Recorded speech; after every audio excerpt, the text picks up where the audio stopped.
Wah. Mari. Ngopo kok bingung? Kesokan wedang.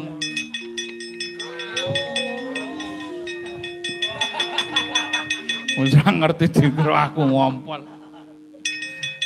Mula Joko kan pola, parang ya kudu pola kaya ora pola ya ora dopa. Ya ngoten iki jenenge totalitas niku ngoten iki.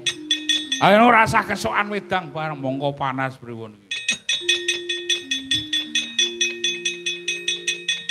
Sampeyan niku ya ora tepo-tepo. Ora tepo-tepo piye? Kula niku ora ngabdi. Iya. Wirambara ketemu njurjung ngono apa piye? Wong lawas ra ketemu. Sadurunge wulan poso ora tau ketemu. Iya. Wulan niku ketemu cungun nggo tuku rokok ngono apa priye ngejloki sak kayange. Mongko pas dodoh nganti mbok sesek. Aku ora jarak karo ora niku padha wawon. Leloro. Yung. Njaluk ngapura ngono nek lara nggih. Karo ngapura niku wis setengah-setengah.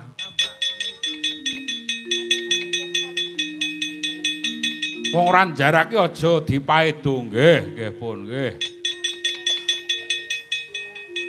Diwasle nganti besesek dodho kula nggih mboten napa-napa.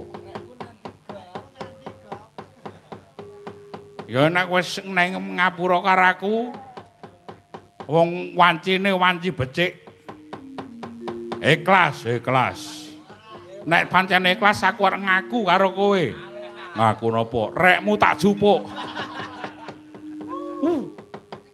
Juragan kok rek njaluk iki. Mulane kula goleki rek ora ketemu-temu sampeyan sing iya. Mergo nggonku entek gase. Lah rak tenan. Besok melen niku nggih ditata ngoten. Ngurasa kesusu, kemrungsung niku oleh napa? Nek wis aku entuk pangapura karo kowe, aku lega trima. Lah nek kowe lega aku urung trima. Mbok sesek kowe.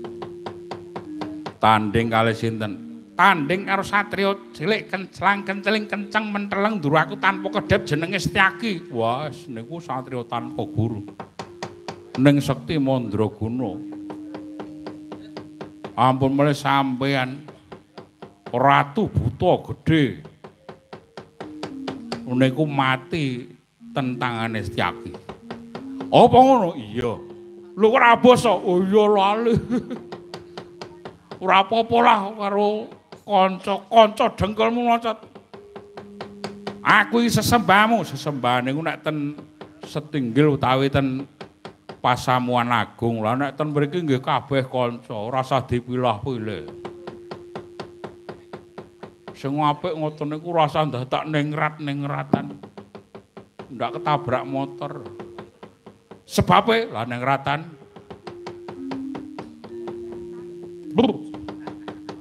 Lambe dicuthik ora. Aku jengkel ndelok lambemu.